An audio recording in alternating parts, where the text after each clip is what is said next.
Le constat de la flambée des prix des produits de première nécessité et les tracasseries administratives vécues par les opérateurs économiques dans le pays ont été entre autres points débattus entre les députés et les ministres à cette séance de questions orales au gouvernement. Face aux coûts de péage jugés exorbitants, le gouvernement se préoccupe de lutter contre la vie chère. Nous ne pouvons pas accepter une quelconque augmentation des prix des produits de première nécessité, quelle qu'en soit la raison. La flambée des prix que nous avons observée entre-temps a trois origines. Les péages et pesages routiers, la pénurie des devises qui obère la facilitation des paiements des fournisseurs, le surcoût des séjours prolongés des conteneurs au port de Pointe-Noire.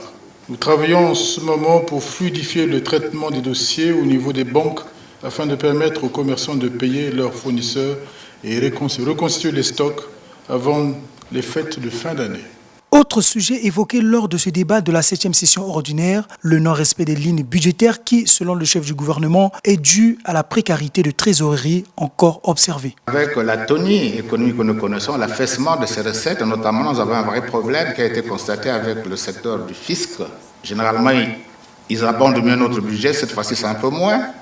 Vous avez constaté ici qu'on a fait un effort de faire des dotations substantielles dans le secteur social, mais malheureusement pour toujours la précarité de la trésorerie elle-même, on n'a pas pu toujours donner des niveaux de caissement intéressants avec la délégation du Fonds monétaire qui est venue ici. On a bien noté que c'est un souci.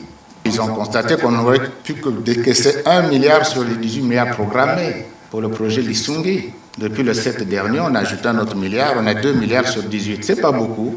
L'engagement, c'est au moins d'atteindre 7 à 8 milliards d'ici la fin de l'année et ça sera possible.